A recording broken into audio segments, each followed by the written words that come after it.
성령의 다른 이름은 보혜사라고 부릅니다.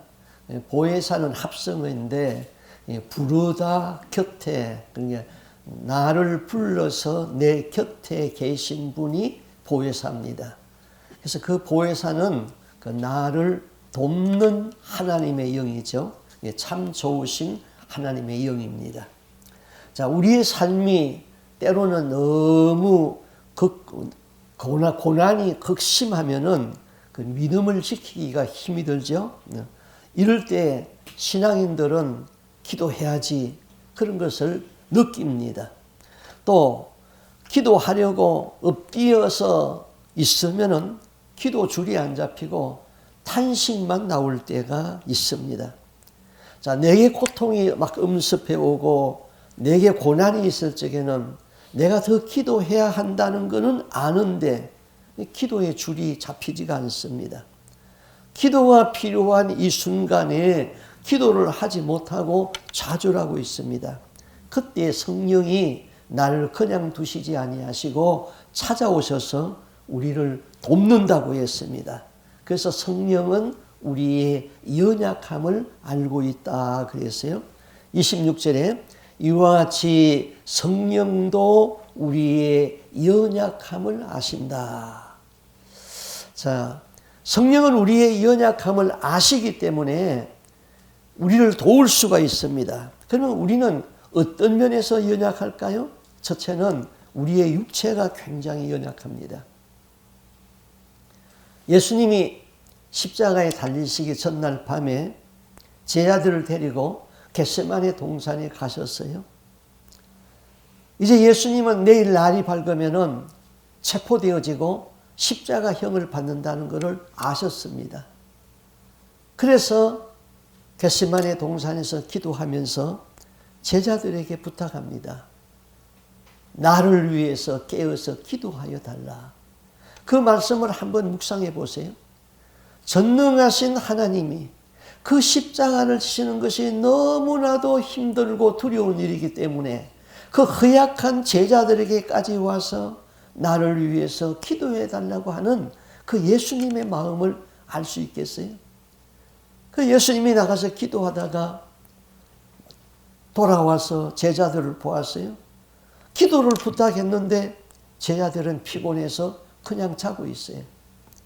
예수님이 깨워놓고 또 가서 기도합니다.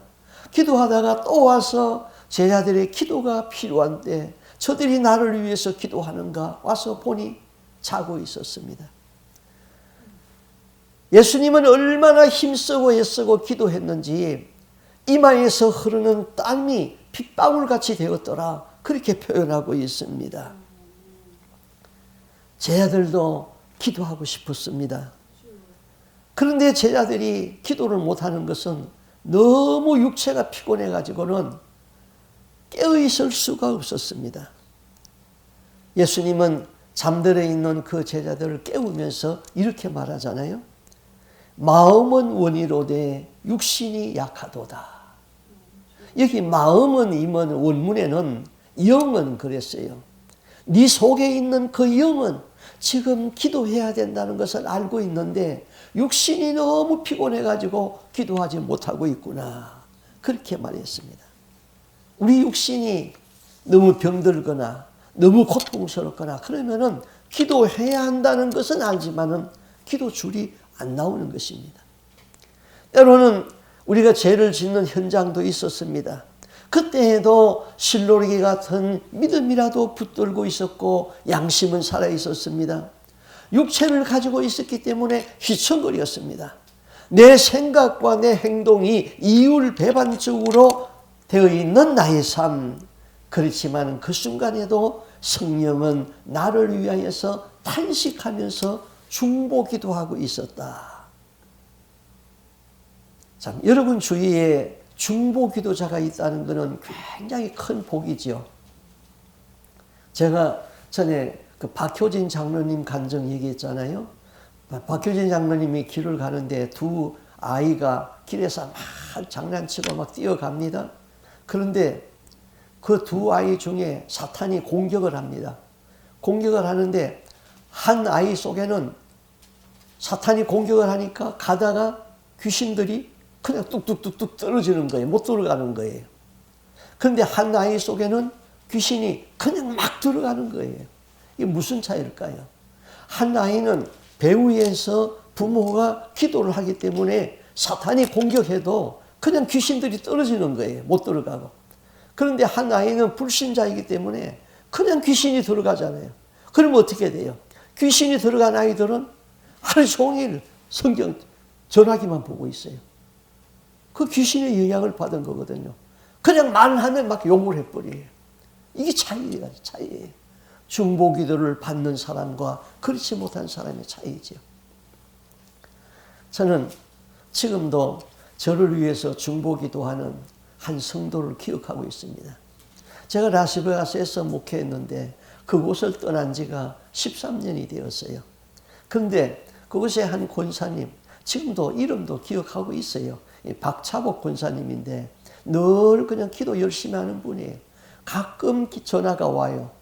그것도 제가 가끔 전화를 해요. 그러면은 목사님, 내가 이제 나이가 많아서 힘이 없지만은 기도할 적에 목사님과 사모님 위해서 기도하는 것 하나님은 아세요. 그 말이에요. 저도 늘 기도하고 있어요. 13년이 지났지만은 지금도 저를 위해서 기도하고 있는 그 중보 기도의 힘. 그게 얼마나 고마운지요. 그 다음 여기 내가 빌 바를 알지 못한다 그랬습니다. 내가 바르게 합당한 기도를 드려야 되는데 그 기도가 바르게 기도를 드리지 못하고 휘청거리고 표류하고 빌 바를 알지 못하고 있다 그랬어요. 전에 내가 섬기던 교회에서 반주자를 모셨는데 여자분이었어요. 반주를 아주 잘했어요. 교회에 왔는데 그분 남편도 이제 자기 아내를 따라서 교회가 왔어요. 근데 그 남편하고 얘기를 해보니까 이 남편이 이 성격 결함자요. 대중과 어울릴 수가 없고 대화를 잘 못하는 그런 성격 결함자예요. 그런데 딸의 어머니가 권사였었는데 그 반주자 자기 딸이 그 어머니가 저를 만나자고 그러더니 상담을 하는데 자기 딸의 그 부끄러운 이야기, 그 얼마나 타락하고 얼마나 난잡하게 그냥 생활했는지 뭐 그 이야기를 들으면은 아무도 그 여자하고 결혼할 사람이 없어요. 그 이야기를 나한테 다 이야기를 하는 거예요. 왜 그렇게 이야기를 할까? 완전히 여자분이 그냥 시궁창 인생을 살았던 사람이에요. 그런데 그 딸이 회개하고 어머니의 사랑 가운데 회개하고 돌아와서 이제 신앙생활을 제대로 하는가 싶었는데 그 어머니의 마음에 전혀 맞지 아니하는 사위를 만난 거예요. 연애해가지고. 그래가지고 이 성격 결함자하고 살려니까 뭐 힘이 들잖아요. 그래서 이혼을 시키기 위해서 목사님한테 다 얘기를 하면은 목사님이 이야기를 해가지고는 그 이야기가 들어가면은 딸이 그 남자하고 이혼하겠지. 그런 마음으로 저한테 모든 것을 다 얘기했어요. 그 남자도 장모가 자기를 싫어하는 걸 알고 또 장모를 뭐 성격 결함자니까 그냥 미워하는 거예요. 그리고 너는 자기 딸한테 가가지고는 내가 네 부끄러운 과거 목사님한테 다 얘기했다. 그러니까 이 딸이 교회 나올 수가 있어요. 목사님이 다 알고 있는데 나는 입 딱 다물고 있지만은 결국은 교회를 사임하고 자기 엄마가 있는 교회는 잊지 못하겠다 하고는 교회를 떠나버렸습니다. 자, 그 어머니가 딸을 놓고 기도할 때에 딸이 그냥 너무 기가 막히니까 저주스러운 말만 막 나옵니다. 년 놈들 막 이렇게 표현을 합니다. 독백 같은 말을 하면서 기도의 줄을 잡지 못합니다. 그런데 만약에 하나님이 그 권사님의 딸을 향한 사위를 향한 기도를 다 들어 응답하셨다면 어떻게 했을까요? 그 부부는 저주받아 죽어야 됩니다. 그것이 정말 그 어머니의 바람일까요? 그렇지는 않지요.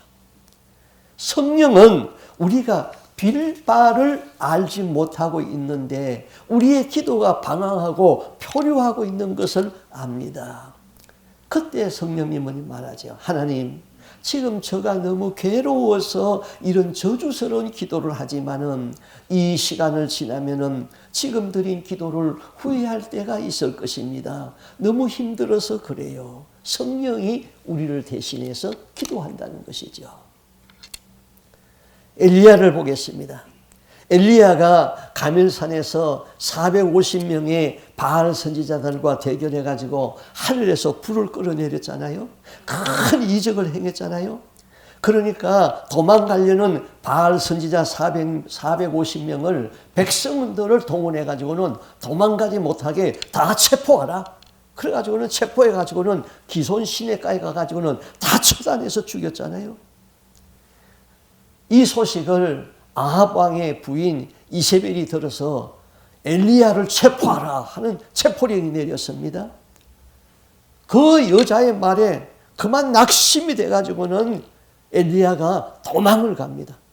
도망을 가다가 로뎀나무 아래서 지쳐서 쓰러져 있습니다. 하나님께 이렇게 하소연하고 기도하잖아요. 하나님이여, 이제 넉넉하오니 내 생명을 불러가십시오. 엘리야가 기도하여서 하늘에서 불을 내리던 그 능력, 바알 선지자 450명을 잡아서 처단하던 그 용기와 능력은 지금 다 어디 가고, 왕후 이세벨의 말 한마디에 이렇게 약해져 가지고는 하나님 내 생명을 불러달라고 그렇게 기도하고 있잖아요. 그런데 성령님은 어떻게 말합니까? 하나님, 제가 너무 힘들어서 그래요. 저의 생명을 데리고 가면은 안 돼요. 저에게는 아직도 할 일이 남아 있어요. 하나님이 천사를 보내주어서 그를 힘을 격려하고 까마귀를 보내가지고는 먹을 것을 나누고 그에게 남은 사명을 일러주었습니다. 내가 바른 기도를 드리지 못할 적에 성령이 나를 대신해서 기도한다는 겁니다. 그러면은 성령이 나를 위해서 대신 기도하니까 나는 기도하지 아니해도 된다, 그런 뜻은 아닙니다. 여전히 기도는 내가 하는 겁니다. 그러나 성령이 나를 돕습니다. 그러므로 내 기도가 표류하고 방황하여도 내가 기도하여 하겠다고 엎드려 있는 것, 그게 굉장히 중요한 축복이시죠. 정말 기도가 안 나오면은 주여 주여 하고 30번만 불러보세요. 기도가 확 터질 겁니다. 기도하려고 엎드려 있는 그 자세가 굉장히 중요한 것이죠. 자, 어젯밤에는 참 제가 행복했어요. 어젯밤에 성경 공부 끝나고 기도하는데 8명이 전부 다 방언으로 막 기도를 하는데 교회가 막 성령이 가득해 버렸어요. 충만해 버렸어요. 제가 그걸 원하던 거거든요. 한 10여 명 나왔는데 저는 방언 못해요. 근데 뭐 방언하는 사람들이 8명이 모여가지고 막 통성으로 기도를 하니까 성령이 가득하잖아요. 자, 우리는 육체를 가지고 있기 때문에 신음하는 탄식이 있습니다. 성령은 그 신음소리를 들으십니다. 성령은 내가 외마디같이 부르짖는 그 신음소리에도 응답하고 계시죠. 로마서 8장 28절에 참 우리가 외우고 기억해야 할 말씀이 있어요. 우리가 알거니와 하나님을 사랑하는 자, 곧 그 뜻대로 부르심을 입은 자들에게는 모든 것이 합력하여 선을 이루느니라. 성령은 하나님의 깊은 뜻이라도 아신다고 그랬잖아요. 그런데 그 성령이 모든 것을 합력하여서 선을 이루시겠다고 그랬어요. 사람의 은밀한 생각도 아시는 분이 성령이요, 하나님의 깊은 뜻을 알고 있는 분이 성령이요, 하나님을 사랑하는 자에게는 모든 것이 합력해서 선을 이루신다. 성령은 야생마 같은 훈련되지 아니하는 나를 다듬기 시작합니다. 성령은 우리에게 무엇이 참된 가치이고 진리인가를 깨닫게 해주십니다. 성령은 내 안에서 불순물을 뽑아내는 작업을 합니다. 성령은 내가 놓아야 할 것을 놓지 못하고 쥐고 있는 그 손을 활짝 펴게 해서 놓게 합니다. 드디어 내 인생은 진주와 같은 결정체가 나오면서 하나님의 영광이 나타나게 합니다. 이 모든 것을 믿는 자에게, 하나님을 사랑하는 자에게 그렇게 하시겠다는 것입니다. 중국은 우리나라보다 먼저 기독교가 들어갔어요. 근데 중국에 공산주의가 들어왔잖아요. 들어오면서 선교사들 다 쫓아내고 기독교가 완전히 말살되는 줄 알았어요. 그런데 공산주의가 들어와서 70년, 80년이 지났습니다.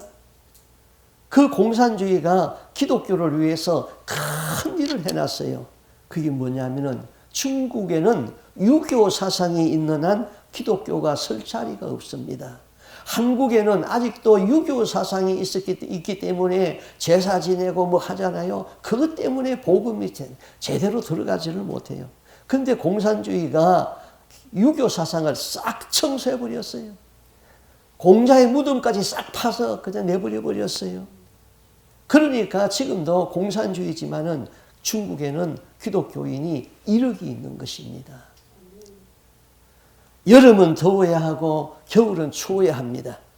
우리는 여름이면은 왜 이렇게 덥느냐고 불평합니다. 그러나 모든 곡식과 과일이 익는 데는 더워야 되는 것이죠. 곡식이나 과일은 찬바람이 불기 시작하면은 성장이 멈춰버립니다. 하루가 더 뜨겁고 하루의 일조량이 얼마나 기느냐에 따라서 풍년이 되고 흉년이 되고 과일이 더 달기도 하고 덜 달기도 하는 것이죠. 바다에는 왜 폭풍이 일어나야 됩니까? 바다에는 폭풍이 일어나가지고는 밑바닥까지 확 뒤집어 놔야지 그 안에 산소가 공급이 되어가지고는 고기들이 살 수가 있는 것이죠. 우리가 의왕에다가 산소를 집어넣잖아요. 마찬가지로 태풍이 일어나가지고는 바닷속에다가 공기를 집어넣어야지 고기가 살 수 있단 말입니다. 그래서 어부들은 압니다. 어부들이 고기가 안 잡히면은 이제 태풍이 불 때가 됐는데 태풍이 불어야지 고기가 잡힌다는 말입니다. 모든 것이 합력하여 선을 이룬다. 우리는 살다 보면은 선한 사람도 만나고 악한 사람도 만납니다. 선한 사람 만나면은 행복하고 악한 사람 만나면은 불행하여지는 것 우리는 다 압니다. 여러분 주위에 선한 사람이 많고 악한 사람이 없다는 것은 그는 행복 중에 행복인 것이죠. 저는 미국에 들어와서 산 지가 이제 35년 됐나요? 근데 아틀란타로 들어와가지고 여러 주를 다녔어요. 아틀란타에서 그 다음에는 그 시카고에서 또 그 피닉스에서 또 네바다, 라스베가스, 라스베가에서 저 알래스카, 알래스카에서 또 오레곤, 여러 주를 다녔어요. 사람들이 가끔 물어요. 어느 주가 살기가 제일 좋읍니까? 다 특징이 있잖아요. 피닉스는 여름은 120도까지 올라가니까 뜨겁잖아요. 밖에 나가지는 못하잖아요. 그러나 겨울은 또 얼마나 따뜻하고 좋아요. 그 반대로 알래스카는 여름이면 아주 좋잖아요. 겨울은 그냥 또 영하 몇십 도까지 내려가잖아요. 다 특징이 있어요. 어디가 살기 제일 좋은가? 결국 은혜 받은 사람이 많고 내 주위에 좋은 사람들이 많은 곳, 그곳이 살기가 제일 좋은 거예요. 그래서 내가 제일 살기 좋은 것은 여러분들이 있기 때문에 여기 포틀랜드가 제일 살기가 좋다고요. 아멘. 여러분도 그렇게 생각합니까? 예. 자, 이 모든 것이 합력하여 선을 이룬다. 여기서 말하는 선은 하나님의 온전한 뜻인 것입니다. 좋은 상황이든 나쁜 상황이든 아니면은 선한 사람이 나를 돕든 악한 사람이 나를 괴롭히든 이 모든 것이 합력하여서 선을 이룬다. 모든 것이 합력해서 선을 이룬다는 말은 모든 것이 형통한다, 잘 된다 그런 뜻은 아닙니다. 우리가 빵을 구울 적에 거기다가 밀가루도 넣고 계란도 넣고 물도 넣고 설탕도 넣고 소금도 믹서해가지고 빵을 굽잖아요. 이것들이 하나씩 먹으면 맛이 없어요. 그러나 함께 넣어서 구우니까 빵이 맛있단 말입니다. 우리 믿는 사람에게 고난이 없는 것은 아닙니다.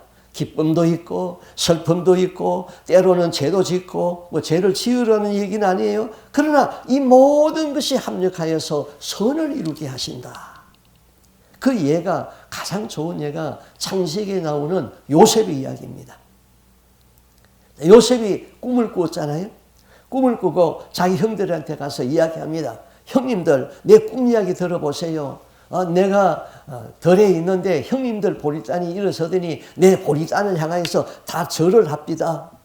그러니까 야 네가 참으로 우리의 왕이 되겠느냐? 막 형들이 막 핀잔을 하잖아요. 요셉이 형들의 미움을 받았어요. 거기에다가 요셉의 아버지 야곱은 요셉을 편애를 했습니다. 요셉에게 채색 옷을 입혔어요. 옛날 옷감이 발달되지 아니했던 때에 채색 옷은 왕이나 귀인들이 입는 옷입니다. 또 상속자에게 채색 옷을 입혔습니다. 야곱의 이러한 편애는 요셉으로 하여금 형제들의 시기를 받게 했죠. 어느 날 형제들이 들에 다 있는데 자기 아버지 야곱이 요셉을 들에다 보내지 않냐고 집에 있다가 나 너희 형제들이 밖에 나가서 오래 있으니 먹을 것을 좀 갖다 주라. 그 심부름을 갔어요. 멀리서 요셉이 오는 것을 형제들을 보고 야 저기 꿈 잘 꾸는 녀석이 온다. 저걸 어떻게 할까? 저놈을 죽여버리자. 그래가지고는 요셉이 오니까 구덩이에다가 옷을 벗기고는 구덩이에다 집어넣어버렸습니다. 요셉이 그 구덩이 속에서 살려달라고 예언을 하잖아요. 그런데 마침 미디안 상인이 그걸로 지나가서 보고 야 그 형제 죽이면 뭐하나 저 돈 받고 팔자. 그래가지고 흥정을 해가지고는 돈 20냥 받고 팔아버렸어요. 자, 형제가 형제를 인신매매한다는 것, 이거 얼마나 큰 악입니까? 큰 죄지요. 저거 죽일까 살릴까 말까 하다가 팔아버렸단 말입니다. 요셉이 끌려가면서 얼마나 형님들한테 울부짖고 애걸 했는지 모릅니다. 시편 105편에 보면은 이렇게 말했어요. 시편 105편 17절에 한 사람을 앞서 보내었으며 요셉이 종으로 팔렸도다. 18편에는 그 발이 착고에 상하며 그 몸이 쇠사슬에 매였으니. 자, 종을 팔면은 도망가면 안 되잖아요. 그러니까 발에다가 착고를 채웠단 말입니다. 쇠사슬을 몸에 묶었단 말입니다. 형님들 나 아버지한테 가야 된다고 이러면 안 된다고 그냥 울면서 액을 복골해놓는데 그 형들이 그냥 팔아버렸어요. 요셉의 형제들은 요셉의 옷을 벗겨가지고 거기다가 염소를 죽여서 염소피를 바르고 자기 아버지 야곱한테 와가지고 우리가 들에서 길에서 이걸 주었다고 이게 요셉의 옷이 아니냐고. 자기 아버지가 지어준 옷이기 때문에 야곱은 알잖아요. 야곱이 통곡을 하면서 요셉이 정녕 짐승에게 찢겨 죽었도다 하고 통곡을 했습니다. 요셉을 산 미디안 상인은 요셉을 끌고 가가지고 애굽의 왕실 경호대장 보디발의 집에 종으로 팔았습니다. 하나님을 사랑하는 요셉에게 하나님이 그와 함께 하셨지요.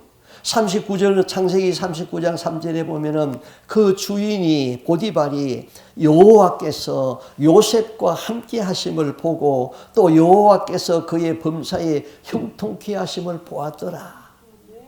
그래서 보디발이 요셉을 가정 총무로 삼고 가정의 모든 집안일을 간섭하지 아니하고 요셉에게 다 위임했습니다. 그 다음 요셉에게 엄청난 시험이 옵니다. 요셉의 용모가 아주 준수했다고 그랬어요. 그럼 그 미드라시 이야기를 보면은 요셉의 용모가 얼마나 준수했는지 보디발의 아내가 요셉을 아주 흠모를 합니다. 어느 날 보디발의 아내가 자기 친구들을 모아놓고 이제 과일을 깎는데, 자기 친구들이 과일을 깎는데 요셉이 들어오니까 그만 넋이 나가가지고는 과도를 땅에다 떨어뜨렸어요. 그 봐, 내가 요셉을 흠모하지 않을 수 있는가? 한 번 보고 너 넋이 나갔잖아. 요셉이 그렇게 용모가 좋았어요. 그런데 어느 날 보디발의 아내가 자기에 있는 시녀들을 전부 다 외출 보내버리고는 요셉을 불렀습니다. 공무에 있는 것처럼 집에 와서 우리 일을 좀 해달라고. 요셉에 가니까 보디발의 아내 혼자 있습니다. 보디발의 아내가 그의 옷을 붙들고 놓아주지 아니하며 나와 동침하자 하고 그렇게 유혹하잖아요. 요셉이 뭐라고 말합니까? 이 집에는 나보다 큰 이가 없으며 주인이 아무것도 나에게 금한 것이 없는데 금한 것은 당신뿐입니다.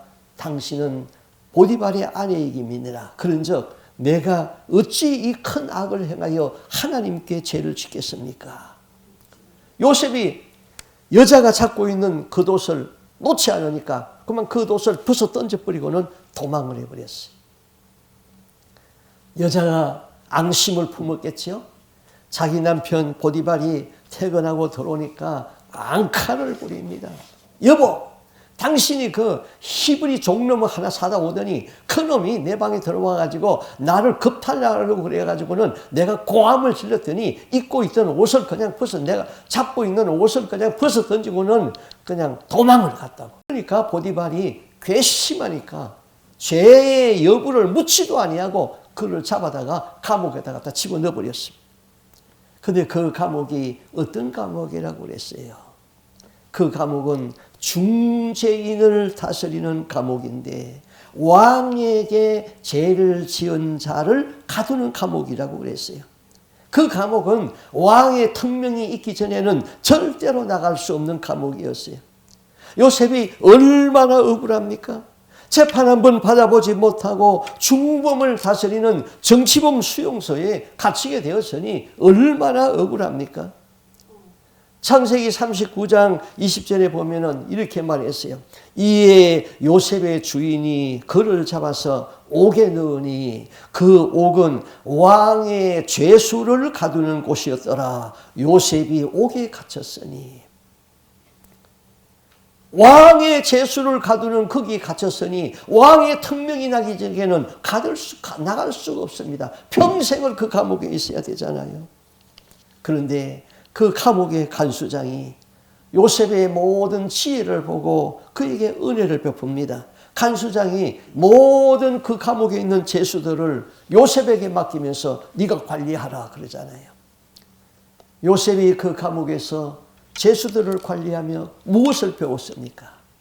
그 감옥에 2년이 있었어요. 요셉이 애굽의 감옥에 있으면서 애굽의 정치를 배울 수가 있었어요. 그 감옥은 애굽 바로 왕에게 죄를 짓고 술 맡은 자도 들어왔고 떡 맡은 자도 들어왔고 애굽의 장성들도 들어왔고 다 들어왔어요. 요셉이 관리하면서 묻잖아요. 너는 왕에게 무슨 죄를 지어서 들어왔느냐? 나는 이러이러한 죄를 지어서 들어왔다. 애굽의 모든 정치를 다 알 수 있게 되었어요. 애굽의 정치라는 것도 하나님의 지혜로 보니까 별거 아니구나. 그런데 어느 날 애굽의 왕이 꿈을 꾸었습니다. 바로가 꿈을 꾸었는데 하숫가에 살찐 7 암소가 풀을 뜯어먹고 있더니 바로 이어서 바짝 마른 7 암소가 나와가지고는 그 살찐 7 암소를 다 잡아먹어버렸습니다. 꿈을 깼는데 또 잠이 드는데 또 꿈을 꾸었습니다. 이번에는 살이 포동포동한 보리삭들이 줄기가 나고 7 이삭이 나오더니 조금 있으니까 또 바짝 마른 7 이삭이 나와가지고는 그 포동포동한 보리삭을 다 잡아먹어버렸어요. 왕이 번민을 합니다. 이게 무슨 꿈일까? 그러다가 요셉이 꿈 해몽을 잘한다는 소식이 왕에게까지 들어갔습니다. 요셉이 풀려나왔습니다. 바로가 자기의 꿈 이야기를 다 얘기했습니다. 그때 요셉이 하나님의 지혜로 이렇게 꿈 해석을 하잖아요. 왕이여, 이 일은 하나님께서 장차 이 세상에 이루어질 일을 보여주신 꿈입니다. 그 꿈은 두 번 다 확실한 꿈인데 하나입니다. 이 땅에 7년 동안 풍년이 될 것입니다. 그 이후에는 7년 동안 흉년이 드는데 앞에 풍년을 기억하지 못할 만큼 혹독한 흉년이 듭니다.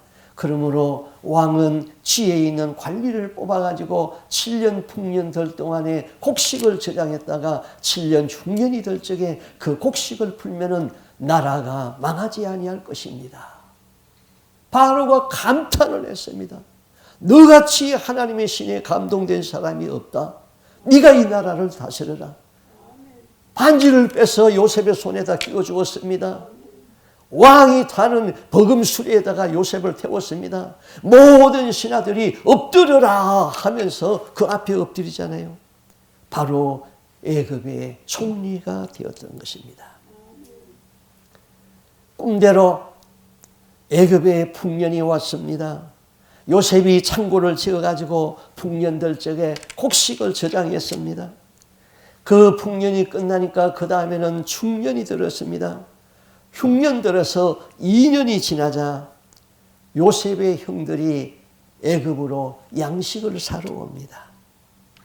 성경에 없지만은 그 요셉 미드라시를 보면은 요셉은 그의 형제들이 반드시 흉년될 적에 양식을 사러 온다는 것을 알았습니다. 그래서 이렇게 기록해 놨어요. 양식 매매하는 법. 그래가지고는 누구든지 양식을 사는 사람은 직접 와야 된다. 종을 보내면은 안 팔 것이다. 두 번째, 누구든지 양식을 사서 대파는 사람은 사형에 처한다. 자기 집에서 먹을 것만 사야 한다. 세 번째, 양식을 사러 올 때는 한 사람이 짐승 한 마리만 끌고 와서 사야 된다. 한꺼번에 많은 양식을 살 수가 없다. 그런 법을 만들었습니다. 그 다음에 그 미드라시 법에 보면은 요셉은 양식을 사러 오는 사람들에게 전부 다 이름을 기록하라. 그리고 이름을 기록할 적에 그 아버지 이름을 반드시 기록해야 된다. 그랬습니다. 그리고 문지기에게 매일 보고를 하도록 지시를 했습니다. 왜 그랬을까요? 요셉은 그의 형제들이 반드시 양식을 사러 올 것이고 거기다가 야곱이라는 아버지 이름이 있으면 아버지를 만나고 싶었던 것이죠. 어느 날 요셉의 형제들이 양식을 사러 애굽에 왔습니다. 그 형들은 모르지만은 요셉은 이미 다 보고를 받았지요. 그 형들을 다 알아보았습니다. 요셉의 형제들이 요셉 앞에 와서 머리를 숙이면서 양식을 좀 사게 해달라고 머리를 숙여 절을 하잖아요. 요셉이 어떻게 했습니까? 그 형제들을 이 나라를 정탐하러 온 스파이로 몰아가지고는 전부 다 감옥에다 가두었습니다.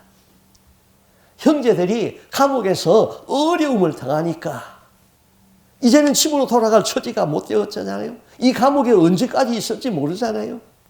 자기들끼리 이야기를 합니다.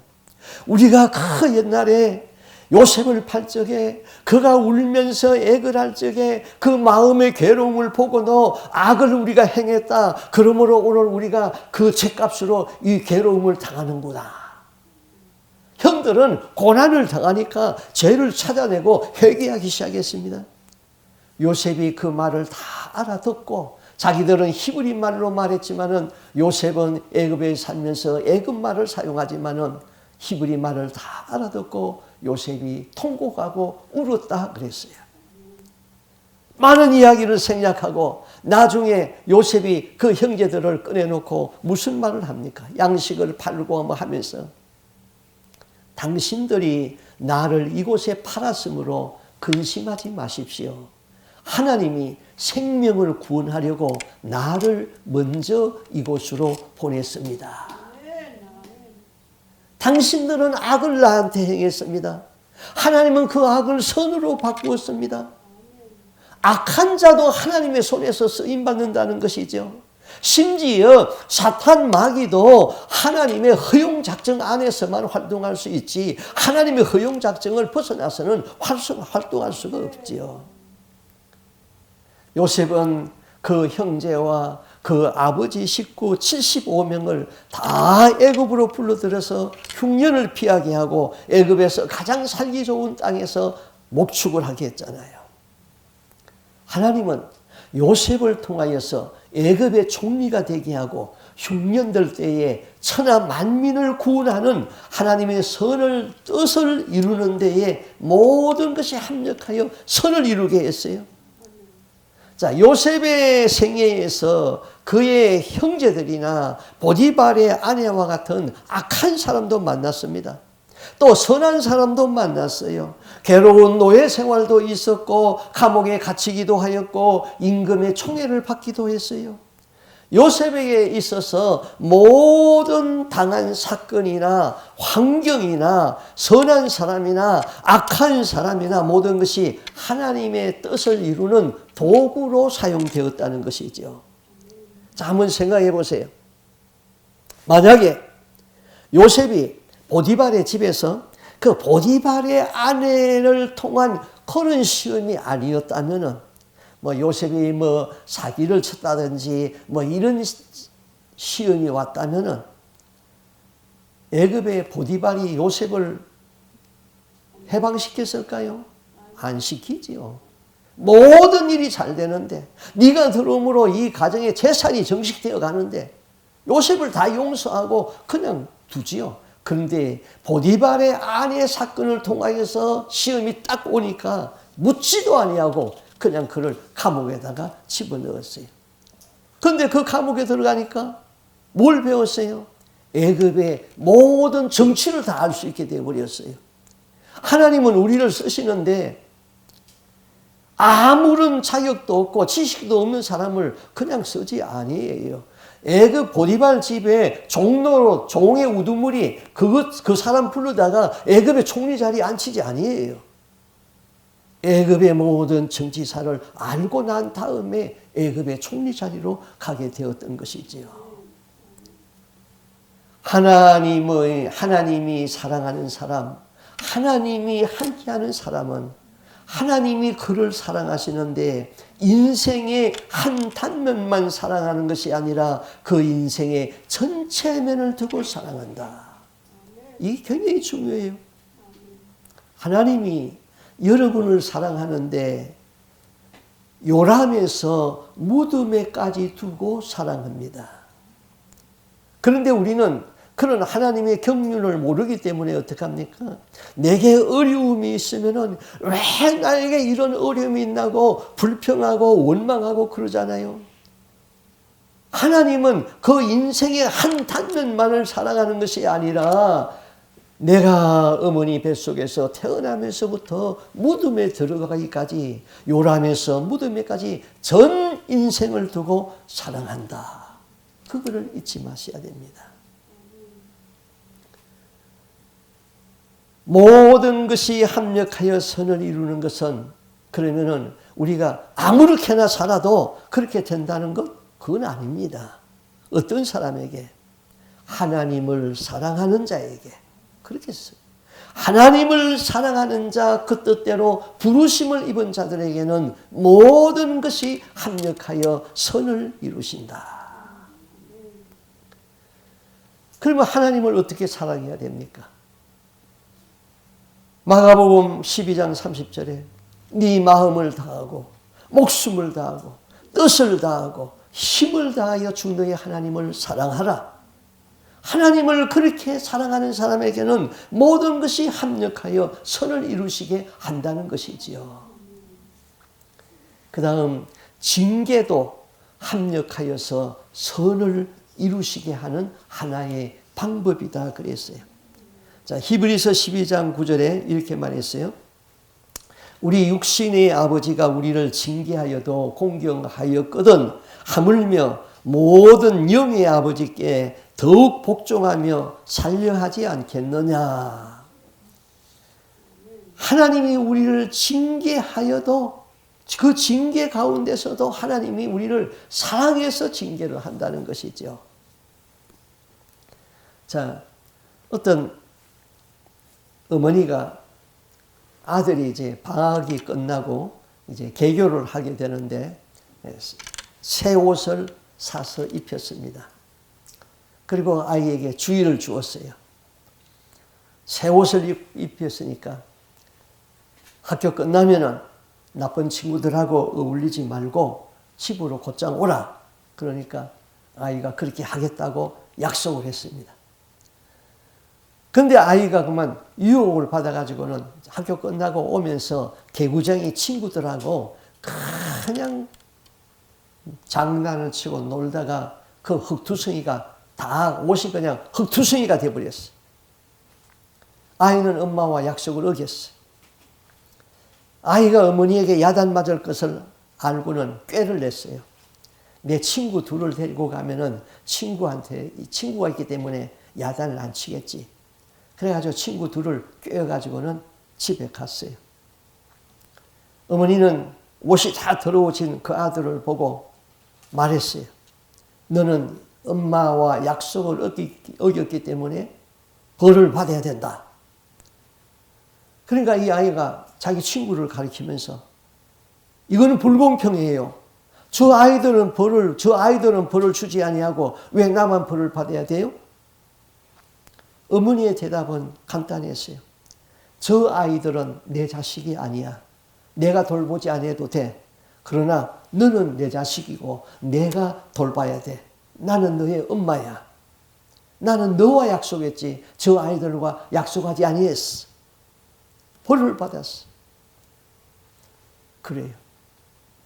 하나님은 우리 그 뜻대로 부르심을 입은 자, 하나님을 사랑하는 자에게는 약속을 지키되 모든 것이 합력하여 선을 이루도록 하시지. 아무렇게나 개구장이 같이 지 뜻대로 사는 사람에게는 모든 것이 합력하여 선을 이루게 하지 않습니다.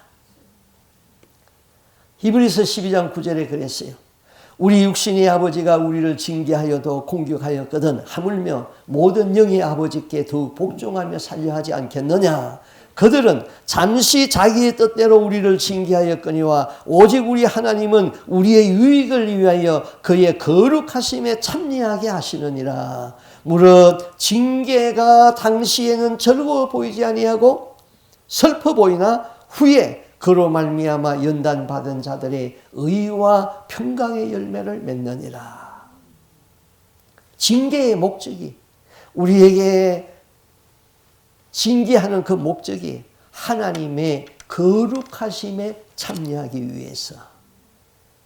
하나님은 우리를 사랑하시기 때문에 우리를 향한 망치와 정을 놓지 않으십니다. 나는 거룩하니 너희도 거룩하라. 우리가 거룩하지 아니하면은 하나님의 나라에 참여할 수가 없습니다.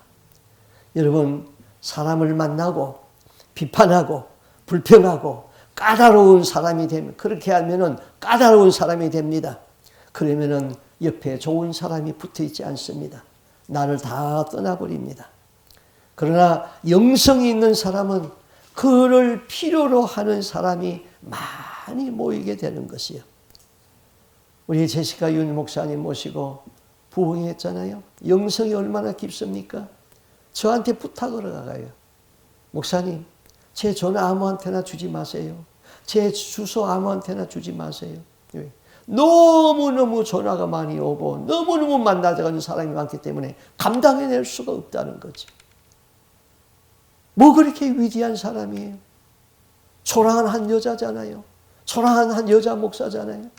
그런데 능력이 있으니까 세상 사람이 다 그를 필요로 하잖아요. 우리는 능력이 없이 세상에 나가면은 그냥 상처받고 마음에 상처받고 돌아옵니다. 그러나 세상은 능력 있는 사람을 찾고 있는 것입니다. 세상이 어렵다고 고난과 환난이 있을 적에 불평하지 마세요. 하나님의 사람들을 세상은 필요로 하고 있는 것이죠. 인생의 가장 행복은 하나님을 사랑하되 마음을 다하고 뜻을 다하고 목숨을 다하고 힘을 다하여 하나님을 사랑하는 것입니다. 하나님을 사랑하는 자, 그 뜻대로 부르심을 입은 자들에게는 모든 것이 합력하여 선을 이루느니라. 아멘입니까? 아멘. 하나님은 여러분을 사랑하시되 요람에서 무덤에까지 두고 사랑하십니다. 아멘입니까? 아멘. 기도합시다.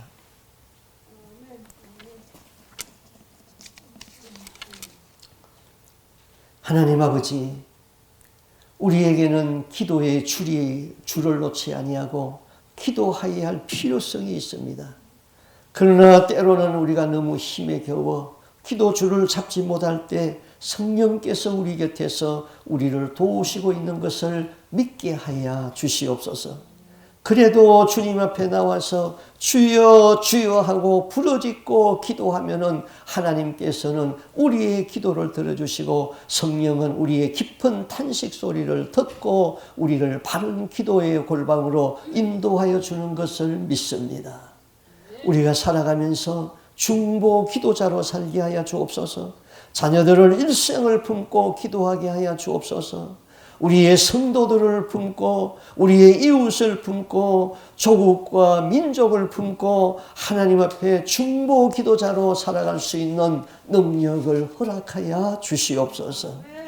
하나님은 우리를 사랑하시는데 요람에서 무덤에까지 두고 전체 면을 두고 사랑하는데 우리는 아예 하나님의 섭리를 알지 못하고 인생의 한 단면만을 보고 불평하고 원망하고 낙심하고 시험될 때가 많습니다. 하나님의 그 사랑을 의심하지 아니하도록 도와주시고 하나님은 나를 사랑하시되 요람에서 무덤에까지 두고 나를 사랑하신다는 그 사랑을 확실히 믿게 하여 주시옵시고 하나님을 사랑하는 자 모든 것이 합력하여서 선을 이루시게 한다는 하나님의 그 약속의 말씀을 믿고 담대하게 감사하면서 믿음 생활 영위하게 하여 주옵소서. 이 모든 말씀 주 예수 그리스도 이름으로 기도하옵나이다. 아멘. 주님 다시 오실 때까지 나는 이 길을 가리라. 좁은 문 좁은 길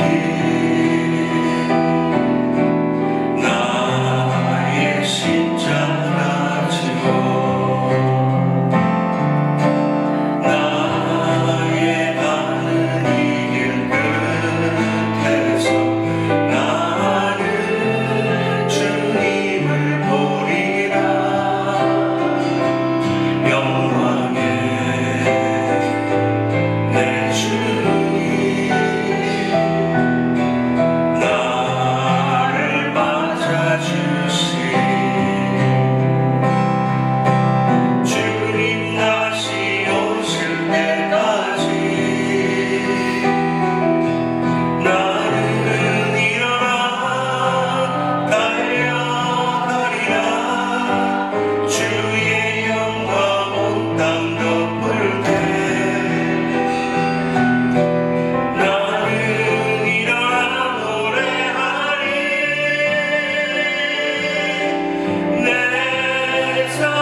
구주